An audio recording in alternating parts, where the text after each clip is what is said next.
Good morning. Pagkaanindot sa panahon, dili igang kay gaulan-ulan. Samtang nagtambay ko sa gawas, gahinuktok ug humuna-huna sa mga utang, charis. Ang tinuod, naghinuktok ug humuna-huna sa mga nangutang, kay medyo dugay-dugay naman to. Kinsa man juday dapat ang makalimot, ang nangutang or ang gipautang? Kita ko sa mangga sa silingan nga medyo ubay-ubay na jud ang bunga. Pwede na jud nako i-post karon kay nahurot naman ang mangga ning among silingan. Dili ako ang nakahurot ha. Ay nagrason Miss Pan, kay usa ka sa nakahurot, ang ko na lang god. Auntie, ay lang gud pag-apil-apil bi, kay gitagaan biya ka ato, kadumdum kay nga akong gihatod nga hinog nga mangga mauto, lami kaayo sa.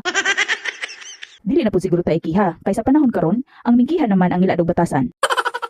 Kining mangga sa among silingan, pagamay-gamay lang ni pero lami ni og mahinog, kay kung dili gani hinog aw perting as luma oy makaguba sa kinabuhi. Kay dugay man kaayo mang-harvest ang silingan, ako nang hinahinay og tan-og agkatong mga mangga nga maabot ra. Bunguton ni siya nga klase nga mangga pero tamis, naa sa bunguton ang lami.